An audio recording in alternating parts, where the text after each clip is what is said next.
ஜோதிட மற்றும் ஆன்மீக சம்பந்தப்பட்ட தகவல்களை பார்ப்போம். நேயர்களே, இன்றைய கேள்விகள்: மச்சங்களுக்கும் அதிர்ஷ்டங்களுக்கும் தொடர்பு உண்டா? மச்சம் இருந்தால் அதில் அதிர்ஷ்டம் உண்டுன்னு சொல்கிறாங்களே, அது உண்மையானு கேட்குறாரு.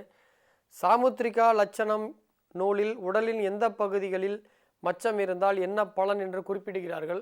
வாஸ்தாயன காமசூத்ரா எனும் புத்தகத்தில் மச்சங்களுக்கு அதிக முக்கியத்துவம் கொடுத்திருக்கிறார்கள். பொதுவாக அதிர்ஷ்டசாலிகள் நாம் மச்சக்காரன் என்று பேச்சு வழக்கில் சொல்வது வழக்கம். ஒரு சிலருக்கு யோக திசைகள் ஆரம்பிக்கும் போது உள்ளங்கைகளில் மச்சம் தோன்றும். அதாவது கையில் பார்த்திங்கன்னா ஒரு மச்சம் உற்பத்தி ஆகும். என் கையில் இல்லை, சிலருக்கு யோக திசை ஆரம்பித்தா அந்த யோக திசை முழுவதும் கையில் மச்சம் வரும். அந்த திசை முடிஞ்சோடனே அந்த மச்சம் மறைஞ்சிரும். ஸோ அந்த திசை முடிந்ததும் அது மறைந்துவிடும். மச்சம் என்பது ஒருவரின் அந்தரங்க விஷயங்கள் என்பதால் அதை கொண்டு எதிர்கால பலன்கள் சொல்லுவது இந்த டிவியில் சொல்கிறதுன்றது தப்பு.